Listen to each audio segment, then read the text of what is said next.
The message came at 8:14 on a Tuesday night, and I knew what it was before I opened it. Not a check-in, not a birthday apology, not a son reaching for his father. A warning. I was in my kitchen, standing over a pot of soup I never ended up eating, when my phone lit up on the counter. Rain tapped the back window. The clock above the pantry gave one dry click every second. The room was ordinary. That made the words worse. The message was from my son, Daniel. Dad, I need to be clear now so there's no confusion later. Don't expect anything from me in old age.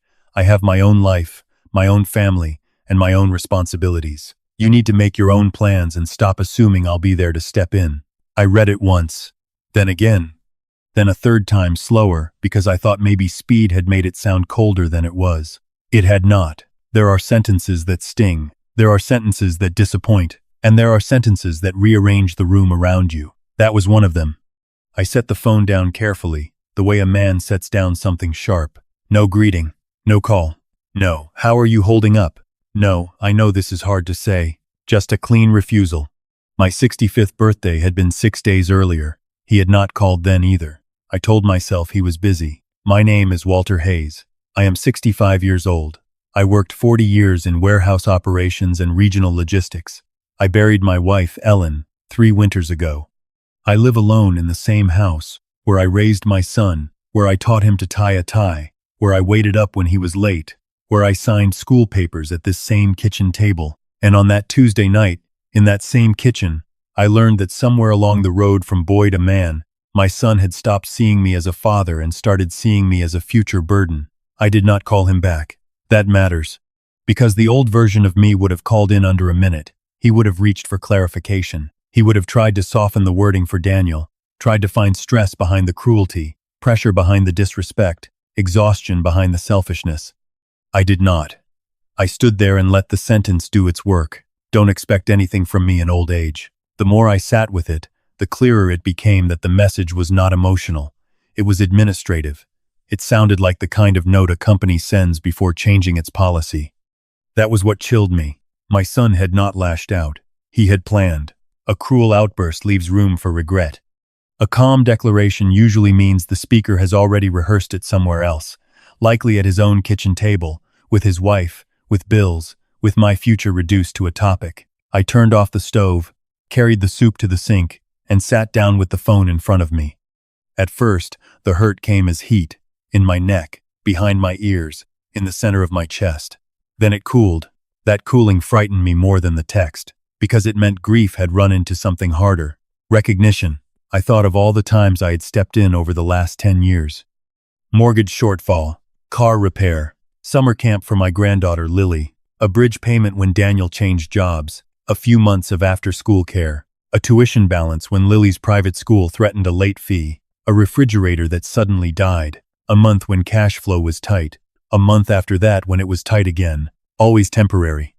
Always spoken with embarrassment at first, then relief, then a kind of normal entitlement that arrived so gradually a father could miss it if he wanted peace badly enough. And I had wanted peace. My late wife saw the pattern long before I did. Don't keep rescuing him from the same wall, Ellen told me one night after Daniel left our house with another check folded in his jacket pocket. If he never feels the hit, he'll start calling the wall unfair. I argued with her. I said times were hard. I said young families were under pressure. I said fathers were supposed to help when they could. Ellen leaned against the sink and looked at me with that calm face of hers that always made me feel like she could already see tomorrow. Helping once is love, she said. Helping forever is training. I did not like hearing that because it was true. After she died, I helped even more. Grief makes some people disappear into themselves. It made me pour outward. I told myself I was staying close to family. I told myself support was another form of presence. I told myself keeping Daniel afloat kept me connected to Lily. What it really did was make me useful. That night, sometime after 11, I went to the den and opened the small drawer in my desk where I keep practical things, tax copies, insurance cards, a spiral notebook with columns and dates. I still write things down by hand because paper has no interest in sparing anyone's feelings. I started listing the times I had stepped in for Daniel and Rebecca over the years, just to stop thinking in fog. The page filled quickly, then another. By 1 in the morning I had a rough total. The number itself did not matter as much as the pattern behind it. My son had not been surviving a hard season. He had been building a life with my silent assistance fitted into its frame like hidden steel. That is how some lives stay upright. Not because they are strong, because someone else is carrying the load where it cannot be seen. At the top of a clean page, I wrote one sentence. If he wants distance, give him the full weight of it. I sat back and stared at those words until the clock in the hall hit 2. That was the real turning point. Not the message itself. The sentence I wrote afterward. Because that was the first moment I stopped asking how to make his words hurt less, and started asking what they required of me if I took them seriously. By morning I knew one thing for certain. I would not argue with Daniel about what he meant. I would believe him. And once I believed him, my life had to be reorganized around that truth. If you have ever mistaken access for love, you know the worst part is not the insult. It is the moment you realize you helped build the insult. The next day he texted again. Dad, I'm not trying to be cruel. I just want healthy expectations. Healthy expectations. I almost laughed. There is a modern trick people use when they want to be selfish without sounding cruel. They borrow the language of wisdom. They use words like boundaries, clarity, and healthy expectations, as if the vocabulary itself can wash the intent clean. I did not answer. A few hours later, Rebecca called. Her voice was soft, careful, almost professional. Walter, I just wanted to make sure you didn't take Daniel's message the wrong way. There was a time that sentence would have pulled me into explanation. Not anymore. There's more than one right way to take it? I asked. A pause. He's under a lot of pressure. He has been under a lot of pressure for years. That's not fair. No, I said. Fair would have been a phone call. She breathed out slowly. He feels like there need to be clear expectations before things get complicated later. Later. That word mattered. Because later meant they had already been talking about my decline as a future event that would need managing. Not my wishes, not my dignity, not whether I wanted independence, just the possibility that one day I might become a problem that landed in their lap. What exactly does he think I expect? I asked. It isn't about anything specific. Then what is it about? It's about not building your future around us. That line confirmed it. Somewhere in that house, my old age had become a scenario they were already planning around, and I had not been invited into the conversation about my own life. I thanked her for calling and ended it there. Then I sat by the front window and watched a man jog past in a yellow rain jacket while my whole street kept behaving as if nothing had changed. That is one of the ugly little details people do not mention about family betrayal. The world does not dim for it. Cars still pass, dogs still bark, the mail still arrives. The only collapse is internal. That evening I went out to the garage. Ellen used to tease me that I thought best surrounded by cold tools and half-empty paint cans. She was right. The garage has always been where I strip noise off a problem until only structure remains.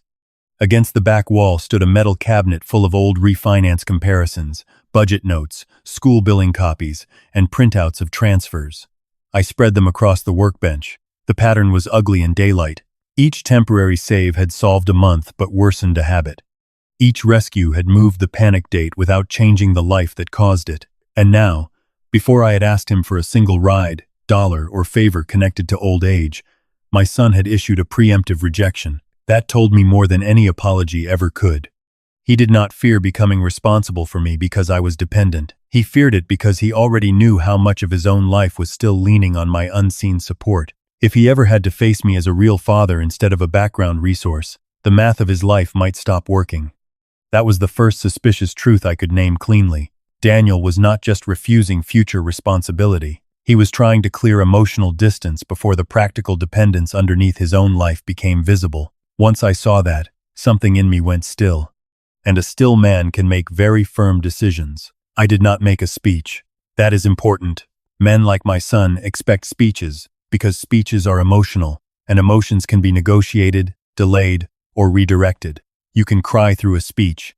You can apologize after one. You can wait for it to pass. I chose action. Quiet, administrative, boring action. That is the kind that holds.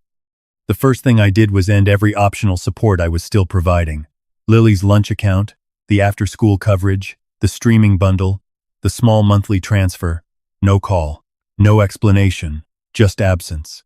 It took less than a week for them to feel it. Rebecca called first. Walter, I think there may have been an issue with the lunch account. I ended it. A beat of silence. Oh, I assumed independence meant independence. That is not what Daniel meant. He can clarify that any time he likes. Her voice tightened. Lily shouldn't be in the middle. She isn't in the middle. She is in your house. That is where the responsibility belongs. The next call came from Daniel. Did you really cancel the lunch thing? Yes. Why would you do that? Because I believed your message. That has nothing to do with Lily. It has everything to do with the structure around Lily. That's ridiculous. No, I said. Ridiculous is warning your father off future dependence while still depending on him in the present. He went quiet. That silence told me more than his words did. It was not the silence of a man confused by my logic. It was the silence of a man caught by it. I ended the call before he could regroup. Then I made appointments. One with my financial advisor. One with an attorney. One with my doctor for updated records and directives. I wanted every practical door closed before guilt, illness, panic, or family pressure had a chance to push them open. My financial advisor, Martin, is the kind of man who folds his hands before speaking as if he wants every sentence to arrive ironed. We sat in his office overlooking a wet parking lot, and he asked if this was tax planning, long-term care planning, or family conflict. Yes, I said.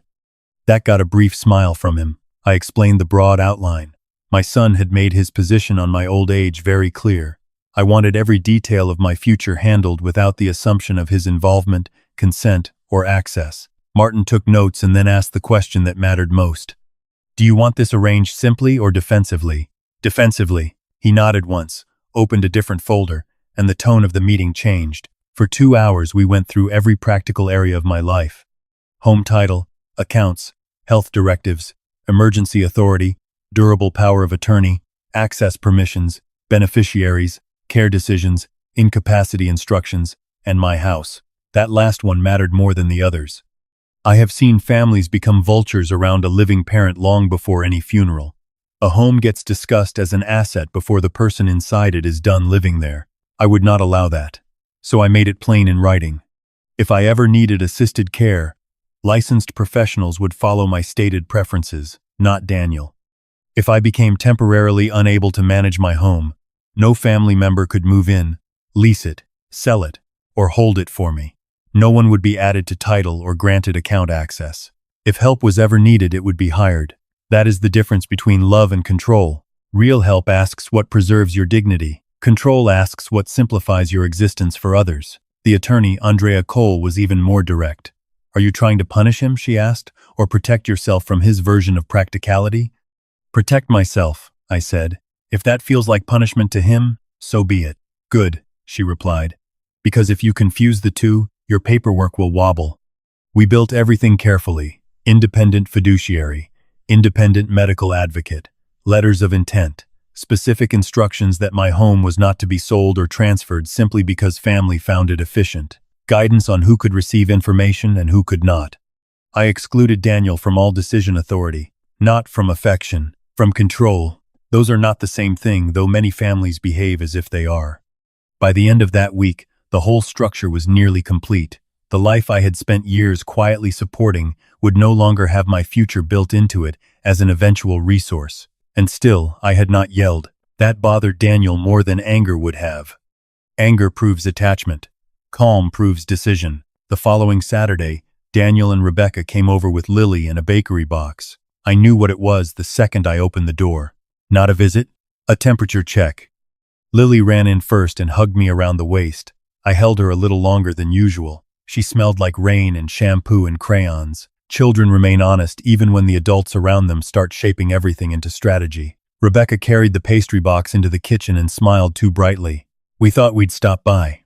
So I see. Daniel stood near the doorway with his hands in his jacket pockets, already defensive. We sat down at the kitchen table. Lily chattered about a school project involving a paper bridge and battery-powered lights. I listened to every word. Daniel kept trying to act casual, but his eyes kept moving to my face, my hands, the room, as if he were looking for evidence of injury. When Lily went to the den to find the puzzle cabinet, Rebecca finally began. Walter, I think everyone would feel better if we cleared the air. The air is clear. Daniel gave a short laugh. No, it isn't. Yes, I said. It is. You just don't like what's visible in it. That landed harder than I expected. He straightened in his chair. I was trying to be honest. You were. And now you're acting like I threatened you. No, I said. You informed me. Rebecca leaned forward. We're just trying to avoid confusion later. There is no confusion on my end. What does that mean? It means my future is no longer built around your possible involvement. Daniel frowned. What does that mean in plain English? It means everything is handled. Handled how? In writing. With who? Professionals. That was the moment their concern changed shape. Up until then, they had been trying to manage my feelings. Now they were listening for loss of access. Rebecca spoke first. You named strangers over your own son? I named qualified people over a man who told me not to expect anything from him in old age. That's not what he meant, she said quickly. It's what he wrote. Daniel's jaw tightened. You're blowing one message into something massive. No, I said. Years made it massive. The message clarified it. He pushed back from the table. So what, now I'm being punished for being direct? No. You are being believed. That shut the room down. Because being believed is a very dangerous thing when you were counting on your words being softened by the person you hurt. People often call it an overreaction when the person they used to rely on stops translating their selfishness into something gentler. Lily came back into the room carrying a puzzle box, and I ended the conversation there. I would not have her listening to adults turn moral failure into semantics over blueberry pastries. But after they left, Daniel lingered on the porch. He looked at me with that mix of irritation and unease I had seen on him as a teenager, when he knew he had pushed too far and still wanted me to back down first. Are you really going to make this weird? He asked. No, I said. I'm going to make it accurate. He shook his head, got in his car, and left. That evening I wrote him a letter by hand. Not legal language, not theatrical language, just truth.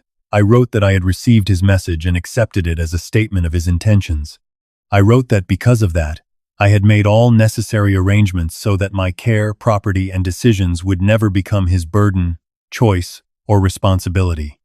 I wrote that I would no longer ask him for support connected to my aging, nor would I allow my future to remain vulnerable to family opinion disguised as planning. At the bottom I added one line. You told me not to expect anything from you in old age. I have decided to respect that fully. I did not mail it. I waited, because I knew there would be a moment when he needed to hear it in person, and I wanted the words ready when that moment came. 4 days later, he called at 9:12 p.m. Dad, did you stop the after-school payments too? Yes. A breath through his teeth. Why would you do that without saying something? You already said something. This is not the same. No, I said. It's the practical version. Silence. Then lower he said, things are tight right now. With some men, that sentence is information. With others, it is bait. With what? I asked. Just things. No. Name them. He hesitated. That hesitation told me everything. Because if the problem were simple, he would have named it fast. Only hidden instability needs a vague opening. Finally, he said, the mortgage, Rebecca's car, school, a couple cards. A couple? He did not answer. I said, you were already under pressure before you sent that text. He stayed silent. That was answer enough. The engineer in me would have called it load stress. The warehouse man in me had a simpler word. Collapse. Not visible yet, but close enough that he could feel it from inside.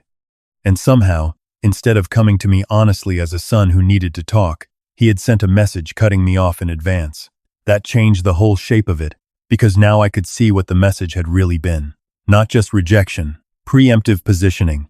If I was pushed emotionally farther away, maybe it would feel more natural when practical requests stopped being met. Maybe if he hardened first, he would not have to face how much he still needed the man he was dismissing. That night I stopped wondering whether I was being too severe. I was not. I was finally responding to the actual structure instead of the surface language. The first time they panic when your support disappears tells you whether they wanted freedom from you or freedom to keep using you without guilt. I asked Daniel to come by alone the following Sunday. No Rebecca, no Lily, just him. He arrived 10 minutes late, which told me he had spent those minutes rehearsing. When I opened the door, he looked tired. Not destroyed, just thinner around the eyes. We sat in the dining room. I put the letter on the table between us and kept my hands away from it. What is this? He asked. A summary of where things stand. He did not pick it up. Can't you just say it? I will. I let the silence settle first. Tension is useful. It forces truth to arrive without ornament. You told me not to expect anything from you in old age, I said, so I made changes. His expression hardened. What kind of changes? The kind that make your statement true in practice. He looked at the letter. Meaning what? Meaning you will not be handling my care, my home, my money, or my decisions if something happens to me. He stared at me. What? Everything is arranged independently.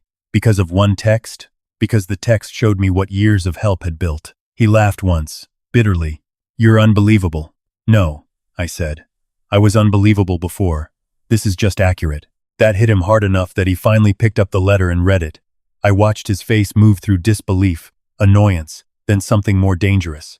Offense. Because men like Daniel do not mind setting limits for others. What offends them is losing assumptions they never admitted they were carrying. You made professionals your decision makers? He asked. Yes. You didn't even tell me first? If I had, you would have treated it like a discussion. It is a discussion. No. It is an update. He pushed the letter away. This is punishment. It is consequence. For what? For being honest? For speaking to your father like he was an eventual inconvenience. His voice rose. You always do this. You make everything emotional. I almost smiled at that.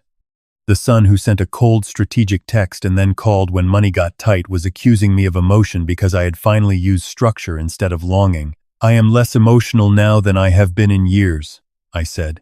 Then why does this feel so vindictive? Because you expected me to absorb what you said and remain available anyway. He stood. So what? That's it? I'm just cut off? You cut yourself out of my old age. I simply secured the exits. He paced 3 steps toward the window, then turned back. This is insane. I said I wasn't signing up to become your caretaker. That doesn't mean you shut me out of everything.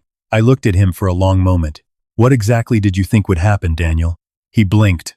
What? What did you think would happen after you sent that message?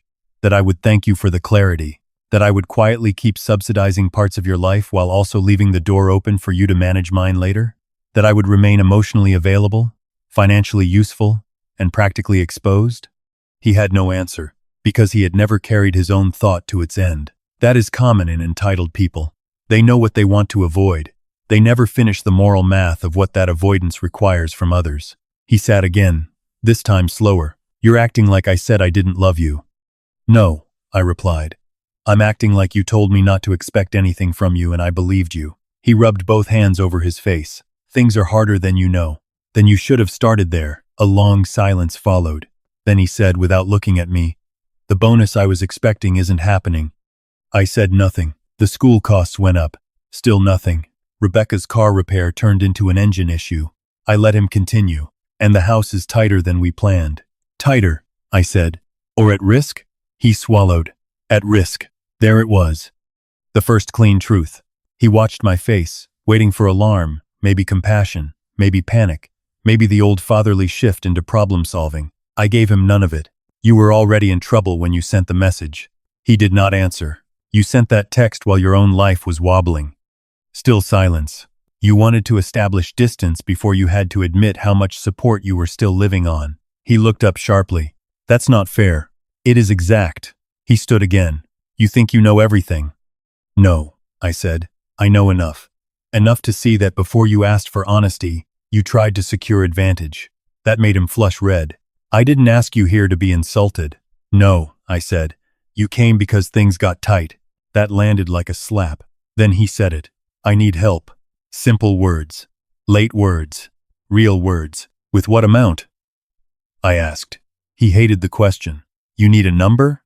Yes. His mouth tightened. 10,000 stabilizes things. For how long? I don't know. How do you stop needing 11 after that? No answer. How do you stop needing 15 after that? Still no answer. The room was doing what rooms do when truth finally enters them. It was getting smaller. He tried the only door he had left. What about Lily? I nodded once. What about her? She's in this too. Yes, because you and Rebecca put her in this. You know I'm trying. No, I said. I know you're asking. That was cruel, maybe, but it was also precise, and precision was the only honest language left between us. Then I did the hardest thing I had done in years. I said no, not loudly, not angrily, not with a lesson attached, just no. A grown man hears that differently when it comes from a father who has always found a way to say yes. He went very still. Really? He asked. Yes. That's it? That's it. He stared at me a long time, as if maybe endurance could open some hidden door in me. It did not. Finally, he said, I can't believe you. I answered him with the truth. That makes two of us. He left without slamming the door. That somehow felt worse. After he was gone, I sat alone at the table and put both hands flat against the wood to steady myself. My body was calm, my chest was not. Every old instinct in me wanted to run after him, to stop the car before he backed out, to ask for the full number, to work a plan, to protect Lily, to save him from the shape of his own choices. Then I looked at the letter still lying on the table. You told me not to expect anything from you in old age. I have decided to respect that fully. I folded it once and put it back in the folder. A boundary is real the moment you hold it while every loving reflex in your body begs you to break it. 2 nights later, Rebecca called. You got what you wanted, she said. I wanted clarity. No, you wanted leverage. I almost said something sharper. Instead, I let her keep talking. He came home humiliated, she said. You really enjoyed that? No. Then why do it? Because your husband wanted independence when it flowed one direction. That is such a twisted way to frame this. Is it? Yes. You're making one message into a moral crime. It was already a moral crime before he typed it. The message just removed the disguise. She was quiet a second, then tried a softer tone. If the house goes, Lily suffers. I know. You don't sound like it. I sound like a man who understands the difference between helping a child and financing the adults around her. What does that even mean? It means if Lily needs shoes, school supplies, medicine, food, or something directly tied to her, I can help her. I will not pour money into a structure that warned me off while it was still leaning on me. Her breath caught at that, because she knew it was true too. She just needed it not to be said out loud. Most family systems survive on one rule nobody says aloud. Tell the truth, and suddenly you're the cruel one. The confrontation came on a Thursday night in late October. Cold rain, headlights across the front room wall, 2 car doors shutting harder than necessary. I was in the den with a blanket over my knees and a history program playing too softly when the knock came. I already knew who it was. Daniel and Rebecca stepped in carrying the smell of wet asphalt and bad decisions. Neither sat until I did. People notice more than they admit about who controls a room. Rebecca spoke first. They started formal proceedings. What kind? Daniel answered. Foreclosure. How far behind? Rebecca looked at him before answering for him. 4 months. And the cards? Silence. I waited. 3, she said. Cars? Both in trouble. School? Behind, Daniel muttered. Every answer confirmed the same thing. They had not hit one bad patch. They had built their life on soft ground and covered it with appearances until the rain finally came. How much? I asked. Daniel said, 42,000 stops the process and buys time. Buys time for what? He looked tired enough to tell the truth now. I don't know. There it was again, the most honest sentence in a collapsing life. I stood and walked to the mantel, mostly to give them a different angle of me. People hear more carefully when they cannot read your face for comfort. Do you remember your text? I asked. Neither of them answered. I do. Every word. We were trying to be responsible, Rebecca said. No. You were trying to be early. She frowned. What does that mean? It means you wanted to get ahead of a future burden while depending on an older support in the present, Daniel snapped. Can you stop saying that like you're some judge? No, I said, turning back toward them. Because this is the truth you've both been dodging. You did not send that message because I had become needy. You sent it because your own life was already under strain, and the idea that I might one day require anything from you terrified you. He looked away. That was confirmation. Rebecca stepped in quickly. Even if that were true, what good does this do now? It tells me what kind of help would actually help. She crossed her arms. And what kind is that? Not money. Daniel let out a short laugh of disbelief. Of course. Another lesson. No, I said. A limit. I took out a notepad, wrote 3 lines, and turned it toward them. Sell the SUV. Pull Lily from private school. Move within your real income. Rebecca stared at it as if I had written an insult. You can't be serious. I am. You want us to uproot Lily? Sell our car? Move? I want you to stop living in a life you cannot carry. Daniel looked at the paper and then at me. That takes time. So does rebuilding character. He swore under his breath. Then he said, "We don't have time." "No," I replied. "That's what debt does when it finally stops being abstract." Rebecca's face changed then. The polished tone dropped. What came through instead was fear sharpened by anger. "You could stop this. I could delay it. That's the same thing." "No. Delay keeps the structure alive. Stop would require a different structure." She stepped closer.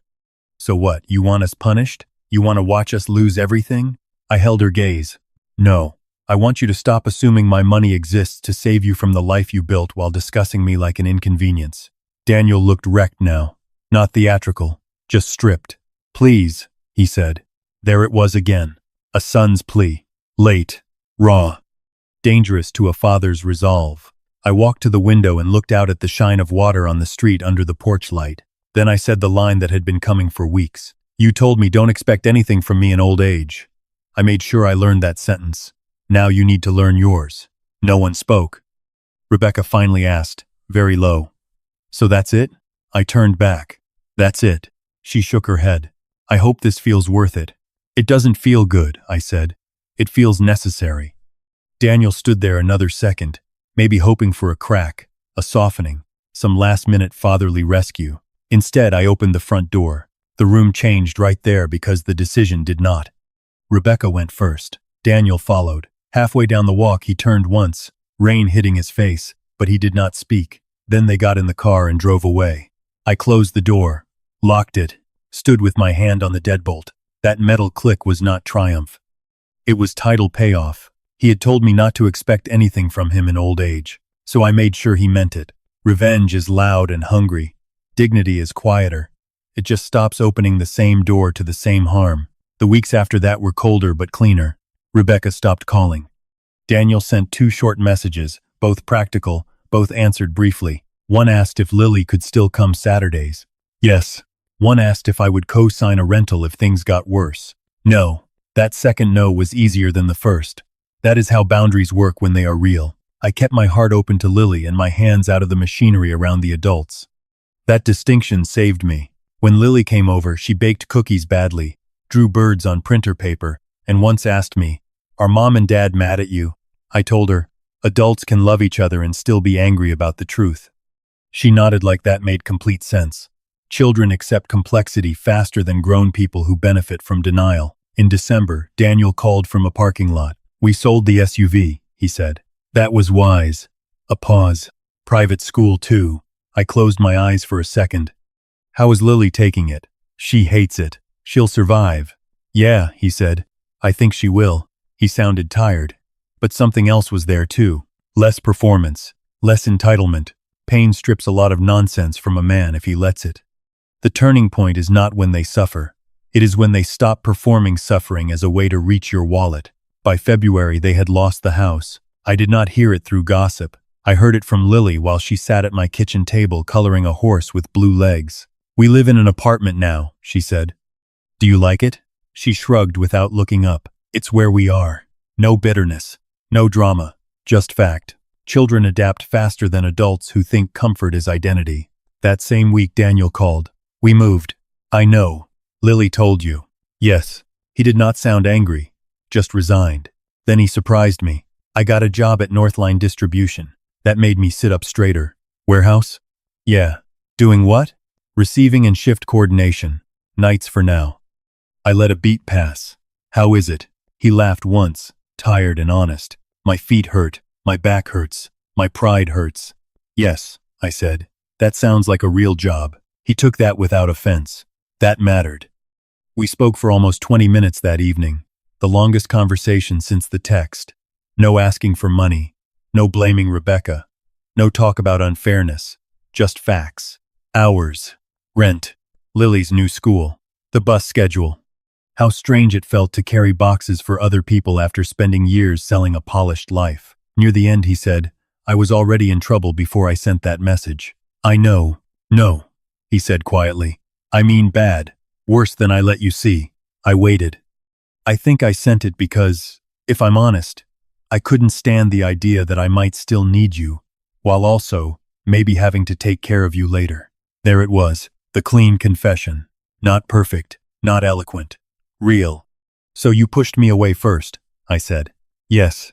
He did not excuse it. He did not wrap it in stress. He did not say Rebecca made him do it. Just yes. I respected that. By spring, Rebecca and Daniel had separated. He told me that too, standing in my driveway while Lily buckled herself into the back seat after a Saturday visit. We're separating, he said. I'm sorry. Are you? Yes. He studied my face, maybe looking for triumph. There was none. Why? Because broken things still hurt, I said, even when they were unsound. He nodded once. No argument. That was another change. Lily started coming more often after that. Every other Saturday. Some overnights in the summer. We fished at the county lake, planted tomatoes, failed at a birdhouse. She laughed the first time I burned pancakes and asked if Grandma had let me cook that badly too. That question sat with me all day. One evening in August, Daniel came to pick her up and stayed by the porch after she climbed into the car. Can I ask you something? He said. Yes. When you read that text, were you done with me right then? I thought about that carefully because lazy answers ruin hard-earned truth. No, I said. I wasn't done with you. I was done saving you from what you kept building. He looked down at the porch boards. That felt like the same thing. I know. A long silence followed. Then he said very low, I think maybe I betrayed you before you ever cut me off. Yes, I said. He accepted it. Not happily, not defensively, simply accepted it. That was the first adult thing my son had done in front of me. In October, he came by after work. Steel-toed boots, tired shoulders, no cologne cloud. He held out a small envelope. What's this? I asked. He looked embarrassed by it. Open it. Inside was a check for $200. The memo line read repayment. I looked at him. You don't owe me this. Yes, he said. I do. Not because it changes the past. Because I need to be the kind of man who pays what he can when he can. I turned the check over in my hand. Thin paper, ordinary amount. He had taken money from me in bigger pieces than that without a second thought. But this small check carried more character than all those old requests put together. I told you the debt was not the point, I said. I know, he replied. That's why this is. We stood there in the den with late afternoon light coming in through the blinds, and for the first time in years I was not looking at a man waiting to be rescued. I was looking at a tired man trying to carry his own weight. Different. He glanced toward the hallway where Lily's laughter was bouncing from the kitchen. Do you still mean it? He asked. What? That line. About not expecting anything. Yes, I said. He nodded slowly. Good. Good? Yeah, he said. Because if you make it easy again, I'll start lying to myself again. There are some sentences a father remembers because they wound him, and some because they tell him the wound did something useful. That was one of the useful ones. A lesson has landed when the person who fought your boundary asks you not to remove it. He kept the warehouse job, then a better shift, then supervisory hours. Nothing glamorous. Everything earned. Lily adjusted. Children do. Rebecca moved into a smaller place across town and took office work at a clinic. Their life got quieter, smaller, more honest. Mine did too. I still live in the same house. Ellen's curtains still hang in the kitchen. Her handwriting is still on old storage labels in the hall closet. The clock still clicks a little too loudly at night. I am still 65. And yes, maybe one day I will need help. Maybe a ride after a procedure. Maybe someone to carry a heavy box. Maybe someone to sit with me in a waiting room. Age does not ask permission. But whatever comes, it will not come through illusion. My son told me, don't expect anything from me in old age. So I made sure he meant it. Not by shouting. Not by begging. Not by punishing him for one ugly message. By believing him completely. By securing my life accordingly. By refusing to let love keep disguising dependence as family. By stepping back until he could finally see the life he had built without the hidden support he never respected. Did it hurt him? Yes. Did it hurt me? More than him at first. But in the end, the cruelest thing I could have done would have been to keep saving him while he kept shrinking. What I did instead was harder. I let him feel the full distance of the sentence he sent. And somewhere inside that distance, my son finally met himself. Sometimes the kindest thing a father can do is stop catching the man his son keeps choosing to become. I did not lose my son that Tuesday night. I lost the illusion that love without boundaries was still love. What came after that loss was colder, but it was also true. Truth, even late, can still hold a house together.